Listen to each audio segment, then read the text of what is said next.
Hi guys! I've been recovering from a cold, so I apologize in advance for my voice. Before we get into the story, for you to understand, I have to list a couple things. I am a female, and for the last 2 years, I have been getting a skin fade. This started back in 2019 and spans all the way out to October 29th. Initially, I went to a guy who charged £10 for the skin fade and $15 for the skin fade and the pattern. Back then, I only went once a month, so the price wasn't bad. But as I started going out more, I wanted to be looking fresh for longer periods of time. But being a broke college student, I wasn't about to pay £30 a month. So I went to another guy I knew. I forgot to mention in the beginning, I recently picked up frequent bike riding as I had been losing weight and I could no longer be asked to walk 2 hours every single day. This is relevant to the story much later on. So I went to another barber. I went in one night and the guy had no customers, so I was in and out within 20 minutes. Every time I went back after that, I always received the same great service. One time, however, when I went to the shop, it was closed. I went back every single day for a week, but it never seemed to be open. One day, I was walking through town after college had let out early, and my barber approached me. We had a conversation, and he told me that he had moved locations as he wasn't receiving as much clientele. I asked him to book an appointment for me, and long story short, that became my regular barbershop. Like before, however, I went into the shop, and the barber I had become accustomed to was not there. I then asked his son where his dad was. He told me he was at home, but he offered to do my hair for me. A couple more times when I went in, the father was never in, so the son kind of became my regular barber, if that makes sense. The last time I went to the barber shop was 3 weeks before the first UK lockdown. After the lockdown hit, I was unable to get a cut for months. After the lockdown had lifted, I was in dire need of a cut, especially since my birthday was around the corner. So when my birthday rolled around, I entered the barber shop. I looked around. I didn't see my regular barber or his father. I then asked the other barber, who was always there when they were, where they both were. He informed me that they had both left the country just as the lockdown was getting strict. With an obvious look of dejection on my face, he then points to the left of me and says, "My friend over there can do your hair for you." I turned in the direction that the barber had pointed, and you know when you can tell that someone's been staring at you for a while? It's not just like a look or a glance, but more of a fixation, like they're boring into your soul. It's like a deep, dark watching, if that even makes sense. Well, that's what he was doing to me. First red flag, but not really paying too much attention, I hopped into the chair. But for the first 10 to 15 minutes, he hadn't spoken, let alone said anything, so I just guessed that he was in a bad mood or really did not approve of females cutting their hair in a male barbershop. As my mind became occupied with all the things I had to get done for that day, I was abruptly brought out of my trance by a sharp and hard sensation of metal teeth clawing at my skull as if they were trying to separate the skin from the skeleton. Now, before you all come for me saying this is how a normal cut is usually done, let me just stop you and say no. No, it is not. I know that for a fact. As I have previously mentioned, I had 3 other barbers before him. And when I tell you that none of them have ever put a feeling on my head like that, let alone ever left me with a scratch or a cut. This guy was doing the most. But fine, whatever. I just wanted the cuts to be over and done with on time so I could go and meet my friend. I was quite enjoying the quiet time. But out of nowhere, he started talking. At first, it was a normal conversation about what I'm interested in and what do I spend my days doing. But as quickly as the conversation had started, it shifted to his true intentions. He then went on to say, "I always see you walking, but you always have your headphones on, like you don't want to talk to anybody." He then began to ask me more personal questions, such as, "What do you do? Keeping in mind he had literally just asked me this question, I replied, huh? And he was like, men? Females? Both? I actually didn't know how to respond at this point, so I just opened my mouth and some muffled, incoherent sounds exited it. I looked in the mirror at Barber A, but he was just nonchalantly cutting another customer's hair, so I assumed that he hadn't heard what this guy had just said. But I looked over and saw the other customer was looking at me through the mirror, somewhat puzzled. So I thought, oh okay, someone's here, they heard what he said, they're gonna save me. Yeah, no. Out of nowhere, as if my confusing reply wasn't answer enough, he asked me, so you're into women? I replied, I didn't say that. He was then like, so it's men? I repeated my last statement, I didn't say that. He was like, what are you doing today? I replied, I'm meeting my friend. And then he was like, oh, so you have a boyfriend? Once again, I didn't say that. He said, so you have a girlfriend? Once again, my same boring and infamous reply. I didn't say that. He then asked me who I was going to meet. I said my friend. He then said, since you don't want to tell me who it is, it's clearly a boy. Once again, I didn't say that.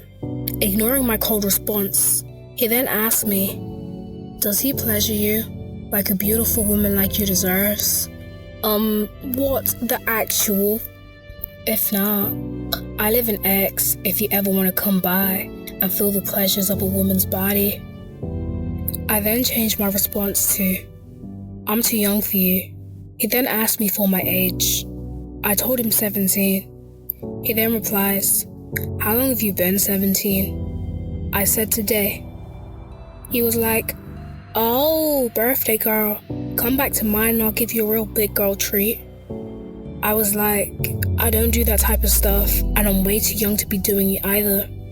This sicko then replies, no you're not.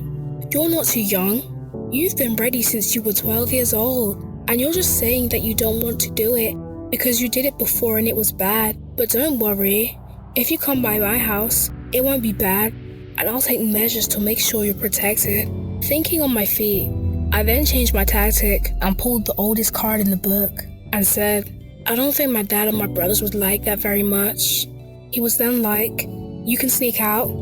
I'll drive to your house and come get you. Finally, yes, finally, it took my dumbass that long to realize that no matter what I said, he was gonna twist it to fit whatever crazy, deluded thought was polluting his mind. I literally gave up trying to reason with this man. Pulling his last trick out of the hat, he then says, oh, so you like music? I have a studio and a bed upstairs. He began smiling at this point and was like, after I'm done, I can take you up there. At this exact moment, as if it were on cue, the other barber and his customer got up and exited the store, leaving me alone with this sex-craved pervert. Keeping in mind, this man was still cutting my hair like he was trying to do some surgical skin removal, but at this point, I simply just assumed this is how he gave all of his cuts. Looking at my watch, I had noticed a good 55 minutes had gone by, and this guy was still cutting the hair. I didn't know if he was taking his time on purpose or if he was just slow. But 10 minutes later, the cut was over. But before I could get up from the chair, he then says, you don't have to pay for the cut, you know. I then proceed to ask him why. He says, if you give me your body, you can have it for free. If you give me your body, you can have it for free. I then pull out my wallet and give him £10. He takes it and says, when you come to my house tonight, you can get this back. After I had gotten up, the brush that is used to dust off the excess hair, he quickly grabs it and brushes down the regular bits. Now is a good time to mention what I was wearing. I was wearing a white vest that literally only exposed my chest, literally the skin under my neck, not even my cleavage. some black Adidas bottoms, and a grey Nike zipper hoodie. But this was enough for him. He then takes the brush, dusting off the regular bits of hair, then moving lower and lower until he's dusting off both of my breasts. At this point, I take it as a cue to leave, but he blocks the door and says, "Give me your phone number so I can ensure that you're coming." Without hesitation, I whip out my old phone and give him the number. I had no problem doing this, as I had bought a new phone during lockdown, as my old phone was on its last leg and the screen would not even turn on. Also, I didn't feel like he would let me out the shop unless I gave it to him. After that, he let me go. I wish the story ended here, but something else happened. Something else that made me recite this to you in the first place. Remember when I told you I picked up frequent bike riding? Well, on October 29th of 2020, I went to go and visit my sister and my nieces. I made one stop in the middle of town as I needed to get some plasters as I had bust my finger up earlier that day. I went to go and lock my bike up. As I was doing this, I happened to look up, and I saw the same barber walking to the bus stop, which was literally 10 steps away from where I was locking my bike. As he was walking, he tried to hold eye contact with me, but I just acted as if he was a regular person and looked away. He then proceeded to pull out his phone and hold it to his ear as if he was calling someone. At that time, I thought that he was possibly calling me. I still have a suspicion, as when he did this, he turned to face me. His eyes began to grow wider in anger and agitation as the phone line continued to ring and ring, never being picked up.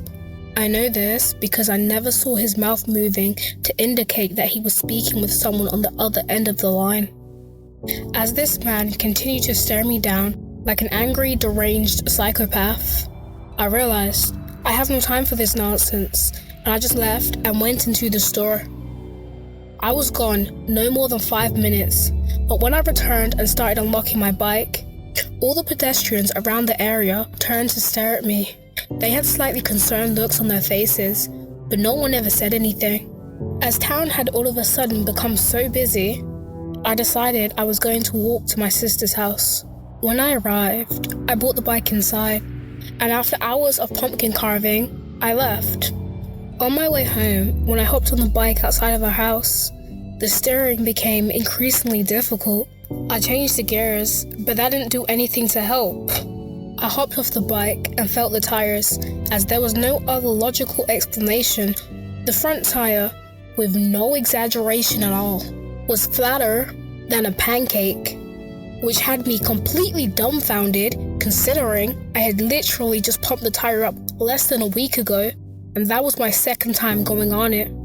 Upon closer inspection, I noticed that the front tire was slashed open, and the only place that I had left my bike unattended was when I went to get bandages and saw him. I don't have a single doubt in my mind that he was behind the tire slashing. Upon making this realization, it instantly took me back to the haircut that I received from him, and because of that, I have a hard time finding him innocent of this crime. But it just goes to show how petty a person can be when they don't get what they want. Now, although he only slashed my tire, I hadn't even questioned until just now. What if he had enough rage within himself and was salty enough from all the rejection to have slashed me instead? I've told this story several times to friends and family. It's a 50-50 slot, the amount that said I should have called the police, and the rest that I wanted to come with me and find him so they can, and I quote in much, much nicer words, put him in his place. That's all for now, but I'll keep you updated if anything else happens regarding the situation. Don't forget to like, comment, share and subscribe, and join the horror gang. But as always, remember guys, stay safe.